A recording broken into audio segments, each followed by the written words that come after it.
Adrian time, Adrian time. Last episode I talked about Willard, the protagonist of my novel. This episode I will talk about Adrian, Willard's younger brother. He is both like Willard and also drastically different from him. Allow me to explain.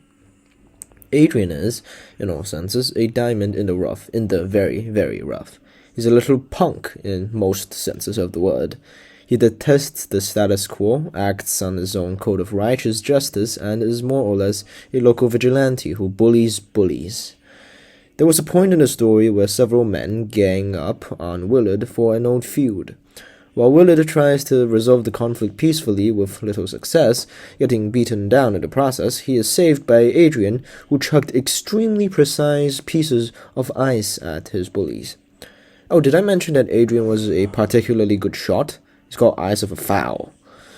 Anyways, Adrian protects Willard. This creates a superiority complex in him that forces him to look down on his timid elder brother, who tries to resolve everything peacefully and is willing to inconvenience himself if he sees that conflicts are unavoidable otherwise. Whereas Willard tries his best to stay out of trouble, Adrian walks right into it, head held high, and solves it with brute force. His natural-born strength plays a factor into this, although not as much as his character. Willard, needing to spend most of his time outside, working his life away for corrupt corporate stakeholders, leaves his brother and their crippled mother to themselves for most years of Adrian's life. Thus, Adrian takes up the mantle of the guardian and makes a name for himself as a rabid dog in order to protect his mother. Essentially, he assumes that role that his brother was supposed to be, while his brother is away making sure that they survive.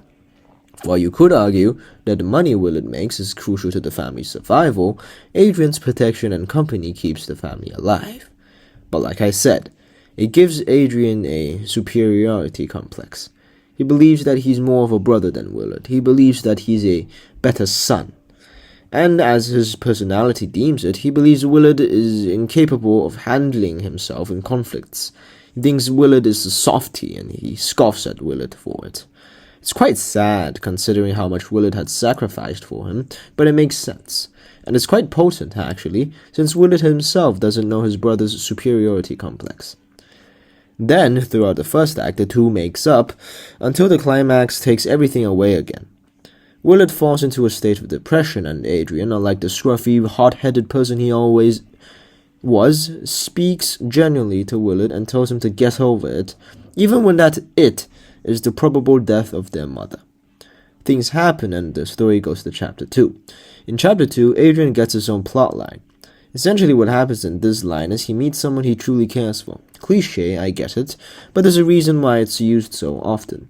He meets someone he truly cares for, someone just as independent as himself, and he realizes the hardship that his brother faces. Gradually, with each passing day, he comes to know that his brother wasn't as weak as he thought, and grew to admire him more and more. And that's currently all I have for him.